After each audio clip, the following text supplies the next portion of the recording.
destroyed the world. The entire Los Angeles area. Already hospital facilities have begun to crack under the strain, and civil defense authorities state that the situation is much the same across the entire country. Martial law is now nationwide. Major cities in all parts of the country, New York, Los Angeles, report plague victims falling dead in the streets, in their homes, at their work. The first symptom appears to be severe choking, followed by immediate unconsciousness. Death occurs within minutes. Whether a state of war between China and Russia still exists is not important any longer. Our fellow countrymen are dying. The very foundations of civilization are beginning to crumble under the dread assault of that horror long feared, germ warfare. Conrad Channel, this is a Class 1 emergency. All civilian traffic is barred from streets and highways. Stay in your homes. Stay in your homes. Those found without specific military orders are subject to summary execution. Stay in your homes. Repeat, Conrad Channel, this is a Class 1 emergency. All civilian traffic is barred from streets and highways.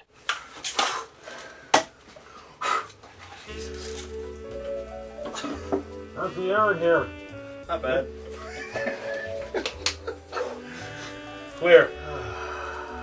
Oh, hey everybody. Welcome to Doomgoryum Report number 72. Brought to you by the guys from Doomgoryum's Horror Emporium. Axemaster. Happy Wax. Nice. Over here we've got the semi-retired Colonel Jim that seems to be in his African outfit. And we got a special treat for you. Yep. For those of you who followed us on the blog, I don't know if there are any of you who did, but the written blog, we had something called the August of the Apocalypse, and so we never did it in a filmed way. So we decided this is our special Yes. August of the Apocalypse feature of movies here. Mm-hmm. And number 72, Doomgoryum Report number 72 is. A classic by the name of The Omega Man. Yes. Classic. Never know who might be around in the apocalypse. I can double barrel. Yeah.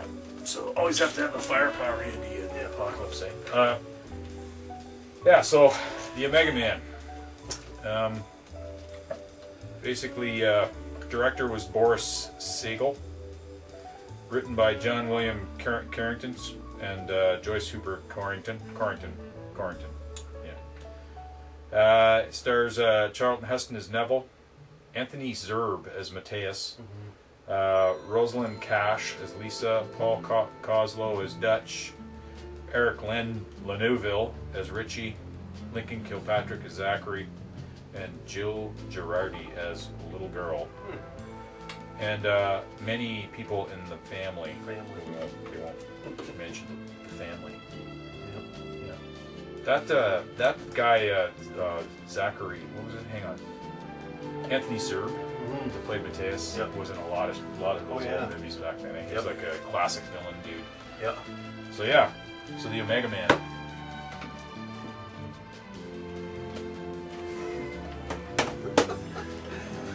Where's your gun, sir? You want to go? This is one of my favorite movies of all time. I really like this movie. It's a remake. I like the Vincent Price from '64, Last Man on Earth. That's actually one of my more favoritist movies, if that's even a word. But this one is awesome. I can't even tell you how many times I've seen it, and it's just there's so much. Like, I don't know. You watch the Will Smith one, which is it was done fairly good except for the CGI. I guess they were vampires in the Will Smith one, right? These are just more infected people. But I don't know, the Charlton Heston one just stands up over time. It's kind of like some other movies that we've seen that we're actually going to be doing here, like The Road Warrior. It's just, it's just movies that, you know what I mean? Like they can be 20, 30 years old and you can watch, like Jaws even. And I mean, I just watched it 2 days ago and it's like, you just never get sick of it. And this is one of these movies and it's awesome. I really enjoyed it. I think this is one of Charlton Heston's best movies. I liked Planet of the Apes, but I wasn't a huge fan. But this to me is like the movie that I'll always remember Charlton Heston in as one of my favorites. I mean, the story is awesome. You know what I mean? He thinks he's the last guy on Earth, but he's not. But and it was a big production for the day too. I mean, when they were looking for production sites, they were going to build an actual city, but then it was too costly. So one of the producers, I was just reading that he was just downtown Los Angeles on a weekend, and there was nobody there shopping. I guess back in the day, Los Angeles wasn't a big. Would you go shopping in downtown Los Angeles? No, I don't even like. Not without one of these. I don't even like shopping where we live. So, but yeah, and he was one of the producers was just downtown one day and noticed how dead it was, and he says, "Well, why don't we just film this thing on weekends?" So they got the permit, and that's how they did it. Is they just shut down Los Angeles on the weekends, and did the filming then. Of who would have thought that? What is it with shopping malls, eh? Monroeville. Yes, they saved that bridge too. Okay, we're off topic. Okay. Yeah. But anyways, yeah. So there's a little bit of a trivia tidbit, but that was pretty cool. You know what I mean? No green screens in this. Everything's practical. It's just an awesome story. Yeah.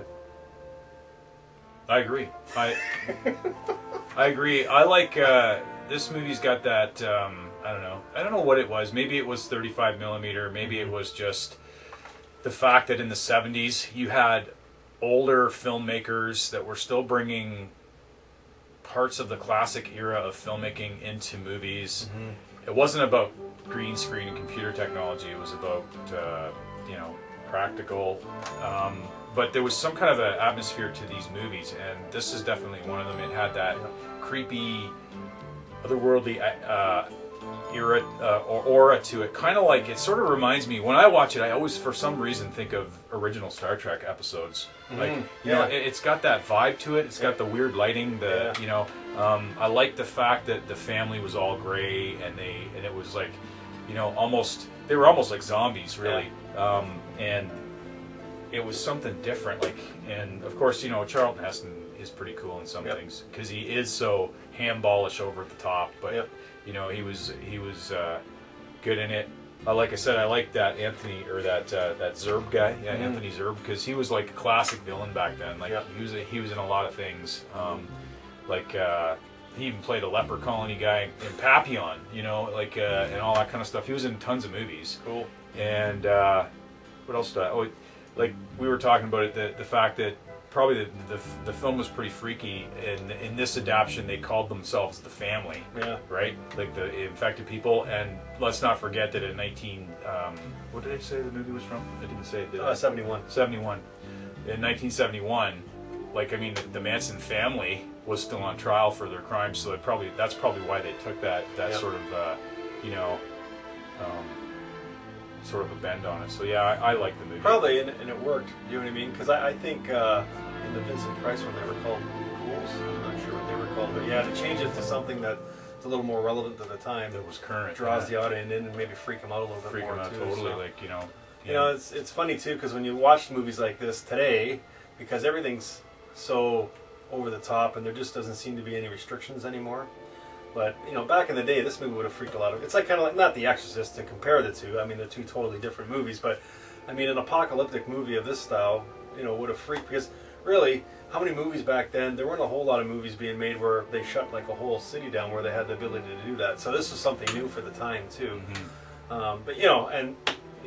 Watching it for the first time back in '71, you would never have seen anything like that. Like even Vincent Price's movie from '64, but they only shut certain streets down. I don't think there was any shots in that movie of an overhead like they did in Omega Man, like the whole, where it looked like the whole city. Yeah. There was just him driving down streets with some tumbleweeds and shit thrown in. You know what I mean? Like, but nothing to the racial, the I guess the whatever your overhead views of the helicopter shots they did in this movie. So it would be something new too. So it was really pretty cool to watch in the theater back in the day to see people's reactions. Yeah. Apparently time machines are real, so we may actually be able to go back. Be able to do that. We have the technology here. So I'm going to give this movie I'm going to give it an 8. Yeah, I'd have to give it at least an 8.5. This is a big movie for me. I have an 8.5, 9.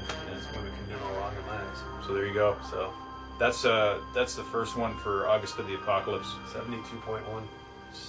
Yeah, does that work? No. 72. 72. First in the August Apocalypse. Yes. Does that make sense? Yeah. I don't know.